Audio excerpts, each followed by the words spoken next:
nungai na palo te kakai panan asan pan asan piko o nungai na palo sabak tau to nungai pa o hala nani na puk se wa ka na tau Phật ki kai na se phajara kara phajare Phật ki ni kai na se mai na ka nang dia ti man nan loi ai ro ai ki da chu ka chu chen khurai ni na mai mang ye ni khurai du di ka मैम ऑन पोट की ID पुरक जुमदे पुरक ma'am दो थागलमने बको हुमांग पिकांगे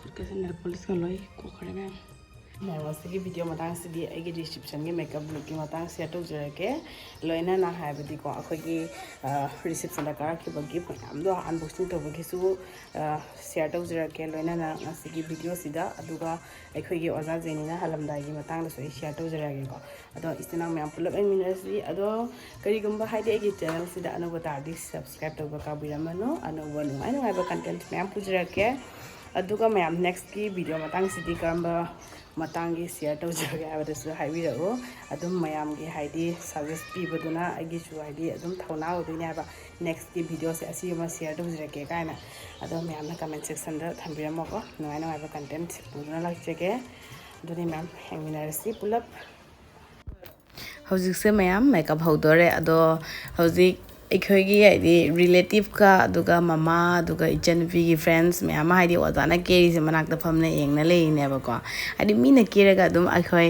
येंगबसे नुंगाइबनी अदुनेबको तइसे ओजाना केरा मनाक मैम फम येंगे अदु मैम ngasi की ओजाना रिसेप्शन मेकअप ता इंगोना हाइदी तोरमबा लुक्स तो अदुम आई शेयर तौजरक लगेको मैम येंगमिनरसी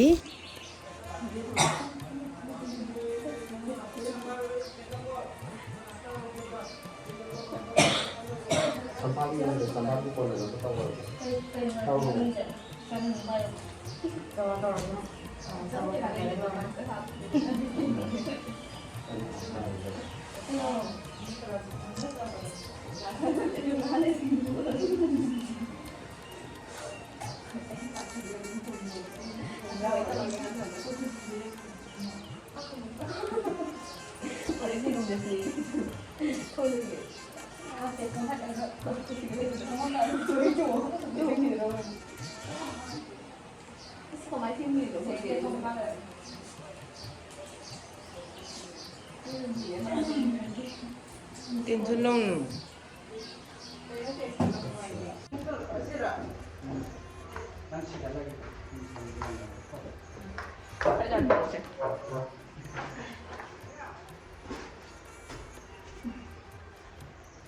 हौजिक से मैम ओजाना आइबु फजाना आइगी पामजबी मोंगदा केबीबा लोइजरे अदो हौजिक ओजाना आइगी फोटो एंड वीडियो क्लिक मचा खरा लौद्री हाइना हौजिक से रेडी होइबने अदो मैम ओजाना आइबु हाबदी अस हाइनिंगाइ लेतना आइसे पुंची दसु काउ ngamlare बा ओजाना हराव हराव या बिरकपा दुगा इम्फाल दगिना आसाम दा लाकबिरगा हाइदी आइगी दमा फजाना हाइदी केबीरमबा से ए पुंची दसु काउ ngamlare दुगा हंजन हंजन सु ओजादा थागतचरी कई हाइनिको ओजा से आइगी ख्वाइदगी पामजबा मेकअप आर्टिस्ट नि अदुगा आइगी रिसेप्शन दा हाबदी आइगी लुहोंगबदा आइना केगे हाइना पिडिंगैदगी पिडिंगबा हाबदीको आइना दुम ज्ञान खरा तारकपदगी आइना लुहोंगबदा ओजा जेनि कौगे गाइना का आइना खनखिबदोको अदा आइगी हाबदी फुलफिल ओइबनि याबको अमरंदा हाइरा आइगी ड्रीम दो अदो मैम आइगी का से हाबदी लुहोंगनोरिनागी लुहोंगबा नुंगानबगनि हाइबको आइगी रिसेप्शन अदुना मरम मोरगा हाइदी खरा आइगी का मथक्सिदा आइगी ओन पोट आइगी हाइदी अलमारी अदगी सुकेस अमा ड्रेसिंग केका kasi फजन हाइदी थांगतना सेटिंग तौना हाइदी थंबा ngam hodre habako mathak to oibuna maram moina poche मैम से फजना थंबा ngam hodre aduna का से खर इग्नोर तो बिरो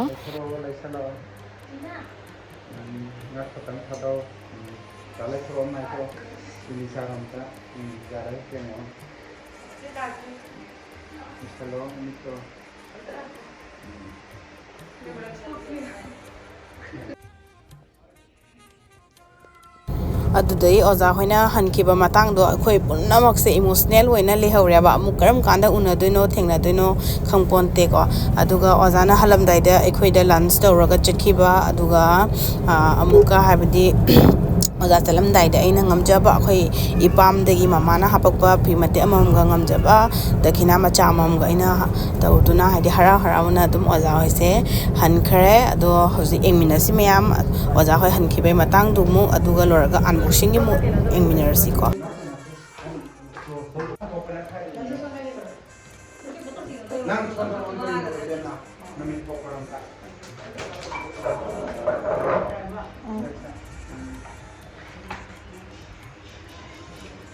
Saya mengenai palo, terkait dengan asan itu oh, mengenai palo, sama tahu tahu minuman pako, kalau nanti mampu saya ada tahu,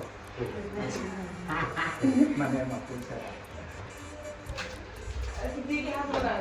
Aja, adu pam tu kan. Itu ingatnya itu kalau. Karena dari itu sama tu. Mana palo, nak amat ada.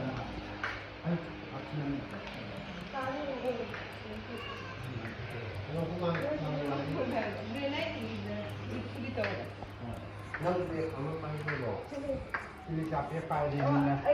Nanti troli. Saya bikin ini.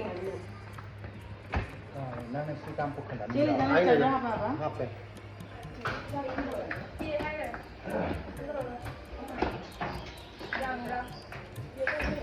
Nanti mana kilo, mana kilo.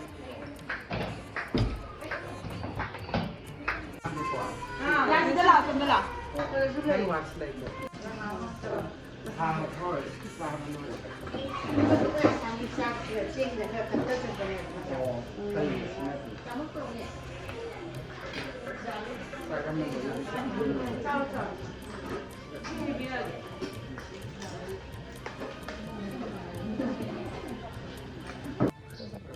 Phật की कन्या से खजर करा Fajar. Phật की कन्या से nang dia ti nan loi na ai ro ai ti da chu ka chu som khrai ni Sa po ni ko. na mai mang Ye ni krai lu di ka sum mang ro ja po na ni. mai mang ka ti gum ni mo tam ta lo gor Kita lo sini deh, kalau tu tuai. gor tiga na tiga rap sila sa mama Nang na mi dress ye ro nang na dul dia la ye tau nam bi ge.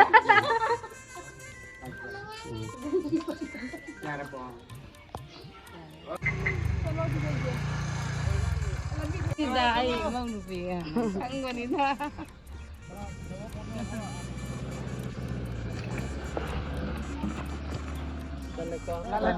Bye bye.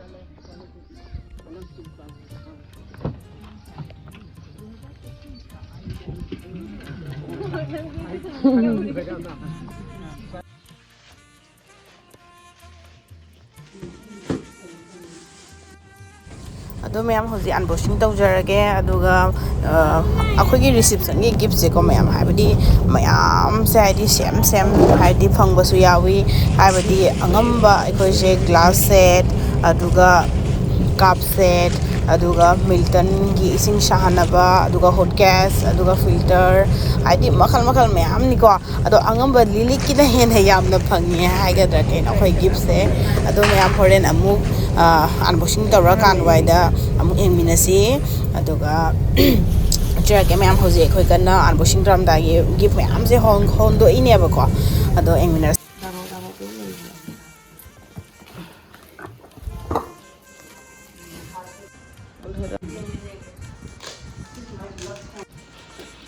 Anh đó lối thằng đó không.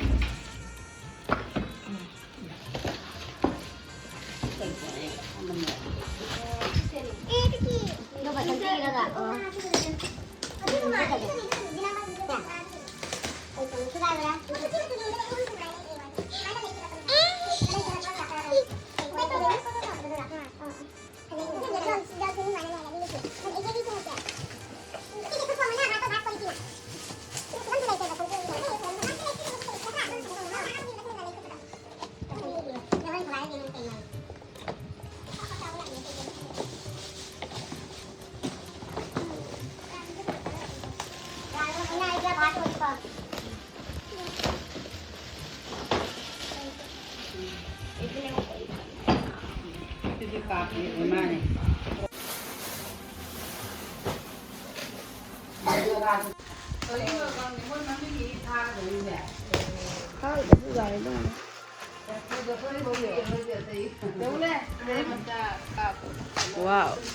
so cute. Asi dam nungsine. ꯃꯌꯥꯝ ꯑꯍꯥꯟꯕꯗ ꯍꯥꯏꯗꯤ ꯄꯣꯂꯤꯊꯤꯟꯁꯤꯒꯤ plastic ꯕꯦꯒꯁꯤꯗꯒꯤ ꯂꯧꯊꯣꯛꯑꯒ ꯑꯗꯨꯒ ꯃꯥꯒꯤ ꯐꯖꯅ ꯍꯥꯏꯗꯤ ꯁꯤꯗꯨꯜ ꯅꯥꯏꯅ ꯊꯝꯃꯒ ꯑꯩꯈꯣꯏ ꯕꯦꯒꯁꯦ ꯀꯥꯏꯔꯕ ꯅꯠꯇ꯭ꯔꯗꯤ ꯃꯊꯣꯡ ꯃꯔꯝ ꯅꯥꯏꯅ ꯍꯥꯏꯗꯤ ꯈꯪꯉꯔꯣꯏ ꯍꯥꯏꯅꯀꯣ ꯑꯗꯣ ꯍꯧꯖꯤꯛ ꯑꯃꯨꯛ ꯑꯟꯕꯣꯛꯁꯤꯡ ꯇꯧꯕꯩ ꯑꯃꯨꯛ ꯎꯠꯂꯛꯀꯦ ꯅꯪ ꯄꯨꯈꯔꯣ ꯑꯩ ꯍꯋꯥꯏ ꯐꯨꯠꯄ ꯖꯥꯅꯤ ꯆꯝꯃꯣꯡ ꯅꯣꯡ ꯌꯥꯅꯤ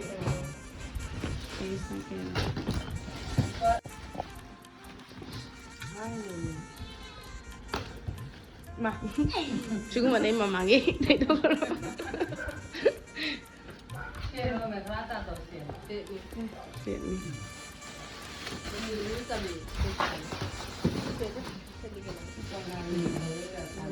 esa miskinita moron hangi jauh lebih macam ada kemai gua ni moron kanga ni apa ubi lah kanga itu boleh tinggal di dalam maya ini oh hajaba jauh lagi kan mama ini sweet moment alim mana lagi hadiah tu mana no thanda moi ju chole ke dekho Mana itu boleh tinggal berada. Mana itu shop. Look, Puja. Wow. Madu Puja. Puja.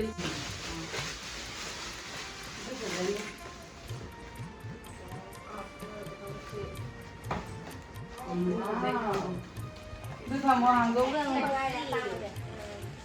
Ini mà mình lại ra rồi. Cái kia đi mới đi đây nè. Mới đi đây. Này cái này nè.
Você se nada e fazer droga daí. Ela só muda de olho.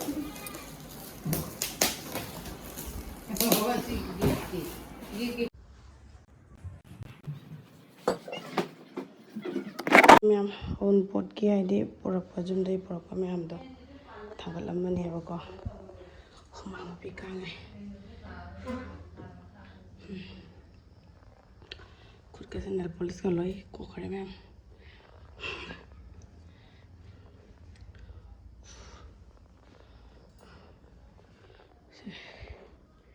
ꯇꯤꯁꯋꯥꯗꯤ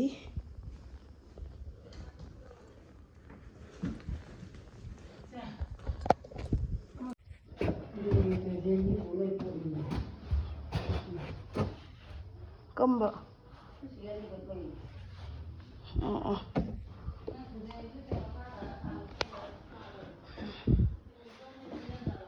Khuyên nằm pa na tàu nó thà bọc to mà thà bọc cho thôi kia. Hạt tươi.